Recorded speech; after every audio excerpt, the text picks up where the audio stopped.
Hi hello ಎಲ್ಲರಿಗೂ ನಮಸ್ಕಾರ.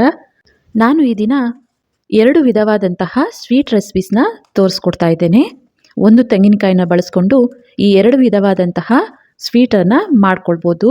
ಒಂದು ಕಾಯಿ ಹಾಲಿನ ಗಿಣ್ಣು, ಹಾಗೆಯೇ ಕಾಯಿ ತುರಿ ಲಾಡು ಮಾಡುವ ವಿಧಾನ ತೋರಿಸ್ಕೊಡ್ತೇನೆ. ತುಂಬಾ ಸಿಂಪಲ್ಲಾಗಿ ಈ ರೆಸಿಪೀಸ್ನ ಮಾಡ್ಕೊಳ್ಬೋದು, ಹಾಗೆಯೇ ಟೇಸ್ಟ್ ತುಂಬಾ ಚೆನ್ನಾಗಿರುತ್ತೆ. ಬನ್ನಿ, ಟೇಸ್ಟಿಯಾದಂತಹ ಕಾಯಿ ಹಾಲಿನ ಗಿಣ್ಣು ಹಾಗೆಯೇ ತೆಂಗಿನಕಾಯಿ ಲಾಡು ಮಾಡೋದು ಹೇಗೆ ಅಂತ ನೋಡೋಣ. ನಾನಿಲ್ಲಿ ಒಂದು ತೆಂಗಿನಕಾಯಿನ ತಗೊಂಡಿದ್ದೇನೆ. ಆ ತೆಂಗಿನಕಾಯಿಯ ಕಪ್ಪಗಿರೋ ಭಾಗನ ತೆಗೆದಿದ್ದೇನೆ. ಈ ರೀತಿ ಬರೀ ಕಾಯಿ ಮಾತ್ರ, ಈ ರೀತಿ ಬೆಳ್ಳಗಿರೋದು ಮಾತ್ರ ತಗೊಂಡಿದ್ದೇನೆ. ಈ ರೀತಿ ತಗೊಳ್ಳೋದ್ರಿಂದ ಕಾಯಿ ಹಾಲು ಚೆನ್ನಾಗಿ ಬರ್ತವೆ, ಹಾಗೆಯೇ ಗಿಣ್ಣು ಸಹ ಚೆನ್ನಾಗಿ ಕಲರ್ ಆಗಿ ಬರುತ್ತೆ, ವೈಟಿಶ್ ಆಗಿ. ನಾನಿಲ್ಲಿ 2 ಕಪ್ ಆಗುವಷ್ಟು ತೆಂಗಿನಕಾಯಿನ ಮಿಕ್ಸಿ ಜಾರಿಗೆ ಹಾಕ್ಕೊಳ್ತಾ ಇದ್ದೇನೆ. ಮೊದಲಿಗೆ ಹಾಗೆಯೇ ಒಂದ್ಸರಿ ರುಬ್ಕೊಂಡ್ಬರ್ತೇನೆ. ನೋಡಿ, ಈ ರೀತಿ ತರಿಯಾಗಿ ರುಬ್ಕೊಂಡು ಬಂದ ನಂತರ ಇದಕ್ಕೆ ಯಾವ ಕಪ್ಪಲ್ಲಿ ತೆಂಗಿನಕಾಯಿ ತಗೊಂಡಿದ್ನೋ ಅದೇ ಕಪ್ಪಲ್ಲಿ 2 ಕಪ್ ಆಗುವಷ್ಟು ನೀರನ್ನು ಸೇರಿಸ್ಕೊಳ್ತೇನೆ. ನೋಡಿ, 2 ಕಪ್ ಆಗುವಷ್ಟು ನೀರನ್ನು ಹಾಕಿ ಸ್ಮೂತಾಗಿ ಇದನ್ನು ರುಬ್ಕೊಳ್ಬೇಕಾಗುತ್ತೆ. ನೋಡ್ಬೋದು, ಈ ರೀತಿಯಾಗಿ ನುಣ್ಣಗೆ ರುಬ್ಕೊಳ್ಬೇಕಾಗುತ್ತೆ. ಈಗ ಇದನ್ನು ಶೋಧಿಸ್ಕೊಳ್ಳೋಣ. ಮೊದಲಿಗೆ ನಾನಿಲ್ಲಿ ಒಂದು ಬಟ್ಲನ್ನ ತಗೊಂಡಿದ್ದೇನೆ. ಅದರಲ್ಲಿ ಶೋಧಿಸೋದನ್ನು ಇಟ್ಟು ಒಂದು ಬಿಳಿ ಬಟ್ಟೆನ ಹಾಕ್ಕೊಳ್ತಾ ಇದ್ದೇನೆ. ನಂತರ ಇದಕ್ಕೆ ರುಬ್ಕೊಂಡಿರುವಂತಹ ಕಾಯಿ ಮಿಶ್ರಣನ ಹಾಕ್ಕೊಳ್ತಾ ಇದ್ದೇನೆ. ಇದಕ್ಕೆ ನೀರು ಹಾಕೋ ಅವಶ್ಯಕತೆ ಇಲ್ಲ, ಬರೀ ಕಾಯಿ ಹಾಲನ್ನೇ ತಗೊಳ್ಬೇಕಾಗುತ್ತೆ. ಕಾಯಿ ಹಾಲನ್ನು ನೀರು ಹಾಕ್ತೇನೆ, ಗಟ್ಟಿ ಹಾಲನ್ನೇ ತಗೊಳ್ಬೇಕು. ಈ ರೀತಿಯಾಗಿ ಹಿಂಡಿ ಕಾಯಿ ಹಾಲನ್ನು ಸಪ್ರೇಟ್ ಮಾಡ್ಕೊಳ್ತಾ ಇದ್ದೇನೆ. ಸ್ವಲ್ಪನೂ ಕಾಯಿ ಹಾಲನ್ನು ಬಿಡದೆ ಚೆನ್ನಾಗಿ ಇದನ್ನು ಹಿಂಡಿ ತಗೊಳ್ಬೇಕಾಗುತ್ತೆ. ನೋಡ್ಬೋದು, ಕಾಯಿ ತುರಿ ಫುಲ್ ಡ್ರೈ ಆಗಿದೆ. ಈ ರೀತಿಯಾಗಿ ಕಾಯಿ ಹಾಲನ್ನು ತಗೊಳ್ಬೇಕಾಗುತ್ತೆ. ನೋಡ್ಬೋದು, ಈ ರೀತಿಯಾಗಿ ಫುಲ್ ಡ್ರೈ ಆಗೋವರೆಗೂ ಕಾಯಿ ಹಾಲನ್ನು ತಗೊಳ್ಬೇಕಾಗುತ್ತೆ. ಇದನ್ನು ಬಳಸಿ ಲಾಡು ಮಾಡೋದನ್ನು ಆಮೇಲೆ ತಿಳಿಸ್ಕೊಡ್ತೇನೆ. ಮೊದಲಿಗೆ ಗಿಣ್ಣನ್ನು ಮಾಡ್ಕೊಳ್ಳೋಣ. ಕಾಯಿ ಹಾಲಿನಿಂದ ಗಿಣ್ಣನ್ನು ಮಾಡ್ಕೊಳ್ಳೋಣ. ನೋಡ್ಬೋದು, 1-2 ಕಪ್ ಆಗುವಷ್ಟು ಗಟ್ಟಿಯಾದಂತಹ ಕಾಯಿ ಹಾಲು ರೆಡಿಯಾಗಿದ್ದಾವೆ. ಇವನ್ನು ಸೈಡಿಗೆ ಇಟ್ಟು ಒಂದು ಬಟ್ಲು ತಗೊಳ್ತೇನೆ. ಯಾವ ಕಪ್ಪಲ್ಲಿ ನಾನು ಕಾಯಿ ತಗೊಂಡಿದ್ನೋ ಅದೇ ಕಪ್ಪಲ್ಲಿ 1/4 ಕಪ್ ಆಗುವಷ್ಟು ಕಾರ್ನ್ ಫ್ಲೋರನ್ನು ತಗೊಂಡಿದ್ದೇನೆ. ಅದೇ ಕಪ್ಪಲ್ಲಿ 1/4 ಕಪ್ ಆಗುವಷ್ಟು ನೀರನ್ನು ಇದಕ್ಕೆ ಸೇರಿಸ್ಕೊಳ್ತೇನೆ. 2 ಕಪ್ ಕಾಯಿಗೆ 1/4 ಕಪ್ ಆಗುವಷ್ಟು ಕಾರ್ನ್ ಫ್ಲೋರನ್ನು ಹಾಕಿ 1/4 ಕಪ್ಪಷ್ಟು ನೀರನ್ನು ಸೇರಿಸಿ ಚೆನ್ನಾಗಿ ಇದನ್ನು ಗಂಟಿಲ್ಲದೆ ಇರೋ ರೀತಿ ಮಿಕ್ಸ್ ಮಾಡ್ಕೊಳ್ಬೇಕಾಗುತ್ತೆ. ಮಕ್ಕಳಿಗೆ ಈ ರೀತಿಯಾಗಿ ವೆರೈಟಿಯಾಗಿ ಮಾಡಿಕೊಟ್ವಿ ಅಂದರೆ ತುಂಬಾ ಇಷ್ಟಪಟ್ಟು ತಿಂತಾರೆ, ಹಾಗೂ ತುಂಬಾ ಟೇಸ್ಟಿಯಾಗಿರುತ್ತೆ ಈ ರೆಸಿಪೀಸ್ ಆಗಲಿ. ನೋಡ್ಬೋದು, ಗಂಟು ಇಲ್ಲದೆ ಇರೋ ರೀತಿ ಈ ರೀತಿಯಾಗಿ ಮಿಕ್ಸ್ ಮಾಡ್ಕೊಳ್ಬೇಕಾಗುತ್ತೆ. ಈಗ ಕಡಾಯಿಗೆ ನಾವು ಮಾಡಿಟ್ಕೊಂಡಿರುವಂತಹ ಕಾಯಿ ಹಾಲನ್ನು ಸೇರಿಸ್ಕೊಳ್ತೇನೆ. ಹಾಗೆಯೇ ನಾವು ಕಲಸಿಟ್ಕೊಂಡಿರುವಂತಹ ಕಾರ್ನ್ ಫ್ಲೋರ್ ಮಿಶ್ರಣನ ಸೇರಿಸ್ಕೊಳ್ತೇನೆ. ಹಾಗೆಯೇ ಯಾವ ಕಪ್ಪಲ್ಲಿ ನಾನು ಕಾಯಿ ತಗೊಂಡಿದ್ನೋ ಅದೇ ಕಪ್ಪಲ್ಲಿ 3/4 ಕಪ್ ಆಗುವಷ್ಟು ಸಕ್ಕರೆನ ಹಾಕ್ಕೊಳ್ತಾ ಇದ್ದೇನೆ. ಕಾಯಿ ಸ್ವಲ್ಪ ಸ್ವೀಟ್ ಇತ್ತು ಅಂದಲ್ಲಿ ಸಕ್ಕರೆನ ಸ್ವಲ್ಪ ಕಮ್ಮಿ ಬಳಸ್ಬೋದು. ಇನ್ನು ಸ್ವೀಟ್ನೆಸ್ ಜಾಸ್ತಿ ಬೇಕು ಅಂದಲ್ಲಿ 1 ಕಪ್ ಆದರೂ ಹಾಕ್ಕೊಳ್ಬೋದು. ಈಗ ಗ್ಯಾಸನ್ನು ಹಚ್ಚಿ ಲೋ ಫ್ಲೇಮಲ್ಲೇ ಇದನ್ನು ಕುದಿಸ್ಕೊಳ್ಬೇಕಾಗುತ್ತೆ. ಕಾರ್ನ್ ಫ್ಲೋರ್ ಹಾಕಿರೋದ್ರಿಂದ ಕೈ ಬಿಡದೇನೆ ಇದನ್ನು ಕಲಿಸ್ತಾನೆ ಕುದಿಸ್ಕೊಳ್ಬೇಕು. ಇದನ್ನು ನಿಧಾನವಾಗಿ ಲೋ ಫ್ಲೇಮಲ್ಲೇ ಇದನ್ನು ಮಾಡ್ಕೊಳ್ಬೇಕಾಗುತ್ತೆ. ಇನ್ನು ಯಾರೆಲ್ಲ ಹೊಸದಾಗಿ ನನ್ನ ಕುಕ್ಕಿಂಗ್ ವೀಡಿಯೋಸ್ ನೋಡ್ತಿದ್ದಲ್ಲಿ ಪ್ಲೀಸ್ ಸಬ್ಸ್ಕ್ರೈಬ್ ಮಾಡ್ಕೊಳ್ಳಿ.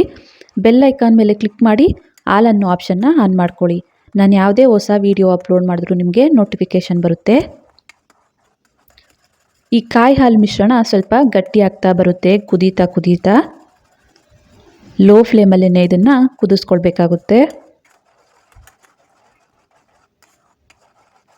ಈ ಮಿಶ್ರಣ ಕ್ರೀಮಿ ಕನ್ಸಿಸ್ಟೆನ್ಸಿ ಬರೋವರೆಗೂ ಈ ರೀತಿಯಾಗಿ ಕುದಿಸ್ಕೊಳ್ತಾನೆ ಇರಬೇಕಾಗುತ್ತೆ. ಇನ್ನು ಸ್ವಲ್ಪ ಈ ಮಿಶ್ರಣ ಗಟ್ಟಿ ಆಗಬೇಕು.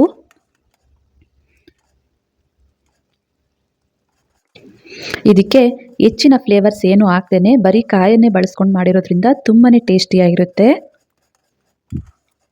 ನೋಡಿ, ಕಾಯಿ ಹಾಲಿನ ಗಿಣ್ಣಿನ ಮಿಶ್ರಣ ರೆಡಿ ಆಯಿತು. ಗ್ಯಾಸನ್ನು ಆಫ್ ಮಾಡ್ಕೊಳ್ತೇನೆ. ಈಗ ಒಂದು ಸ್ಟೀಲ್ ಬಾಕ್ಸನ್ನು ತಗೊಂಡಿದ್ದೇನೆ. ಇದಕ್ಕೆ ಸ್ವಲ್ಪ ತುಪ್ಪನ ಹಾಕ್ಕೊಂಡು ತುಪ್ಪನ ಸ್ಪ್ರೆಡ್ ಮಾಡ್ಕೊಳ್ತೇನೆ.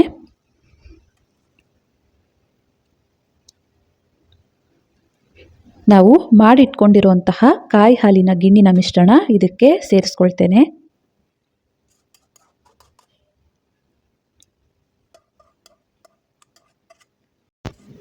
ಬಾಕ್ಸ್ನ 1-2ರಿಂದ 3 ಸರಿ ಈ ರೀತಿಯಾಗಿ ಟ್ಯಾಪ್ ಮಾಡಿಕೊಂಡು ಇದನ್ನು ಫ್ರಿಜ್ಜಲ್ಲಿಟ್ಟು ಒಂದು 3 ಅವರ್ ಆದರೂ ತಣ್ಣಗಾಗಲು ಬಿಡಬೇಕು.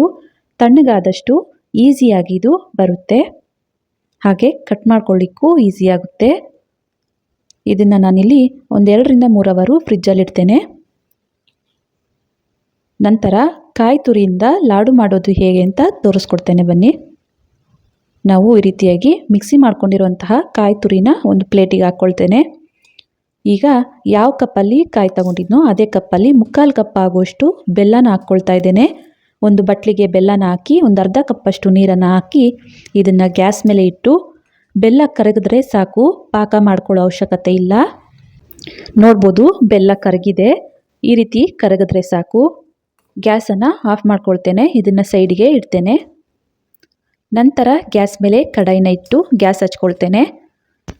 ಇದಕ್ಕೆ 1-2 ಟೇಬಲ್ ಸ್ಪೂನ್ ಆಗುವಷ್ಟು ತುಪ್ಪನ ಹಾಕ್ಕೊಳ್ತಾ ಇದ್ದೇನೆ.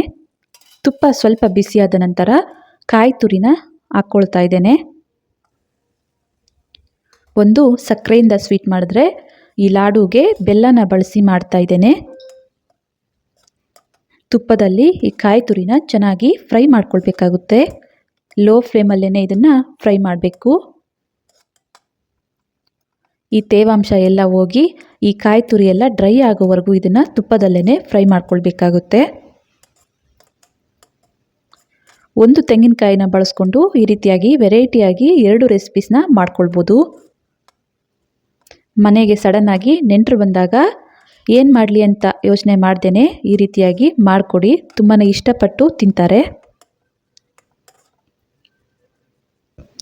ನೋಡ್ಬೋದು ಕಾಯಿ ತುರಿ ಎಲ್ಲ ಡ್ರೈ ಆಗ್ತಾ ಬರ್ತಾ ಇದೆ.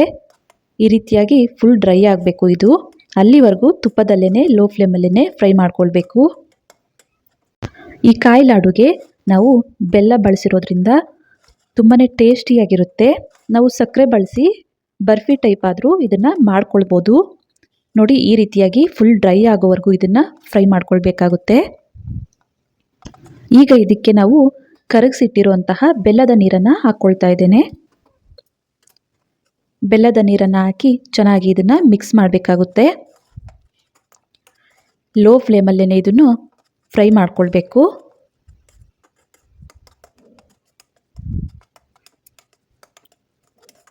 ಇದು ಮಿಶ್ರಣ ಸ್ವಲ್ಪ ಗಟ್ಟಿ ಆಗ್ತಾ ಬರುತ್ತೆ, ಅಲ್ಲಿವರೆಗೂ ಇದನ್ನು ಫ್ರೈ ಮಾಡ್ಕೊಳ್ಬೇಕು. ಈಗ ಇದಕ್ಕೆ 1/4 ಟೀ ಸ್ಪೂನಷ್ಟು ಏಲಕ್ಕಿ ಪುಡಿನ ಹಾಕಿ ಮತ್ತೆ ಇದನ್ನು ಚೆನ್ನಾಗಿ ಮಿಕ್ಸ್ ಮಾಡ್ಕೊಳ್ತಾ ಇದ್ದೇನೆ. ಈ ಮಿಶ್ರಣನ ನಾವು ಕೈಯಲ್ಲಿ ತಗೊಂಡು ಉಂಡೆ ಮಾಡಿದ್ರೆ ಕೈಗಂಟದೇನೆ ಬರಬೇಕು, ಅಲ್ಲಿವರೆಗೂ ಇದನ್ನು ಫ್ರೈ ಮಾಡ್ಕೊಳ್ತಾನೆ ಇರಬೇಕಾಗುತ್ತೆ, ಬೇಯಿಸ್ಕೊಳ್ತಾನೆ ಇರಬೇಕಾಗುತ್ತೆ. ನೋಡಿ ಈ ರೀತಿಯಾಗಿ ಉಂಡೆ ಮಾಡಿದ್ರೆ ಉಂಡೆ ಶೇಪಿಗೆ ಬರಬೇಕು. ನೋಡಿ ಕಾಯಿ ಲಾಡು ಮಿಶ್ರಣ ರೆಡಿ ಆಯಿತು. ಈಗ ಗ್ಯಾಸನ್ನು ಆಫ್ ಮಾಡ್ಕೊಳ್ತೇನೆ. ಇದನ್ನು ಸ್ವಲ್ಪ ತಣ್ಣಗಾಗಲು ಬಿಡೋಣ.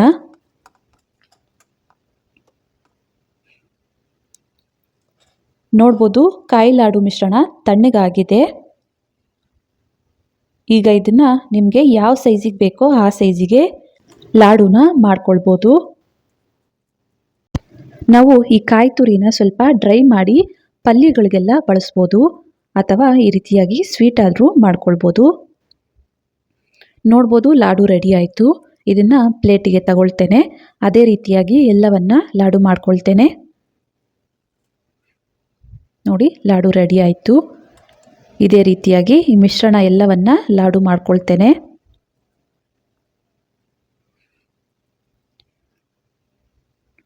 ನೋಡ್ಬೋದು ನಾನು ಒಂದು ತೆಂಗಿನಕಾಯಿಗೆ 5 ಲಾಡು, ಸ್ವಲ್ಪ ದೊಡ್ಡ ಸೈಜಲ್ಲೇ ಲಾಡು ಮಾಡ್ಕೊಂಡಿದ್ದೇನೆ. 5 ಲಾಡು ಆಗಿದ್ದಾವೆ. ಚಿಕ್ಕ ಸೈಜಲ್ಲಾದರೆ ಒಂದು 6ರಿಂದ 7 ಲಾಡುನ ಮಾಡ್ಕೊಳ್ಬೋದು. ಇವನ್ನ ಸೈಡಿಗೆ ಇಡ್ತೇನೆ. ನೋಡಿ ಕಾಯಿ ಹಾಲಿನ ಗಿಣ್ಣನ್ನು ಒಂದು 3 ಅವರ್ ನಾನಿಲ್ಲಿ ಫ್ರಿಜ್ಜಲ್ಲಿ ಇಟ್ಟಿದ್ದೆ. ಈ ರೀತಿಯಾಗಿ ಸಪ್ರೇಟ್ ಮಾಡ್ಕೊಳ್ಬೇಕಾಗುತ್ತೆ. ತಣ್ಣಗಾದಲ್ಲಿ ಈ ರೀತಿಯಾಗಿ ಈಸಿಯಾಗಿ ಸಪ್ರೇಟ್ ಮಾಡ್ಕೊಳ್ಬೋದು, ಕೈಗಂಟಲ್ಲ. ಒಮ್ಮೆ ಈ ರೀತಿಯಾಗಿ ಚೆನ್ನಾಗಿ ಸಪ್ರೇಟ್ ಮಾಡಿ ನಂತರ ಪ್ಲೇಟಿಗೆ ಈ ರೀತಿಯಾಗಿ ಇಟ್ಟು ಒಂದೆರಡು ಸರಿ ನಾವು ಟ್ಯಾಪ್ ಮಾಡಿದ್ದೀವಿ ಅಂದರೆ ಈಸಿಯಾಗಿ ಬಂದ್ಬಿಡುತ್ತೆ. ನೋಡ್ಬೋದು, ಕಾಯಿ ಹಾಲಿನ ಗಿಣ್ಣು ರೆಡಿ ಆಯಿತು. ಇದನ್ನು ನಿಮಗೆ ಯಾವ ಸೈಜಿಗೆ ಬೇಕೋ ಆ ಸೈಜಿಗೆ ಕಟ್ ಮಾಡ್ಕೊಳ್ಬೋದು. ಈಗ ಇದನ್ನು ಕಟ್ ಮಾಡ್ತೇನೆ. ನೋಡಿ ಎಷ್ಟು ಈಸಿಯಾಗಿ ಕಟ್ ಮಾಡಲಿಕ್ಕೂ ಸಹ ಈಸಿಯಾಗಿ ಬರ್ತಾ ಇದೆ. ಫುಲ್ ತಣ್ಣಗಾಗಲಿಕ್ಕೆ ಬಿಡಬೇಕಾಗುತ್ತೆ ನಾವು.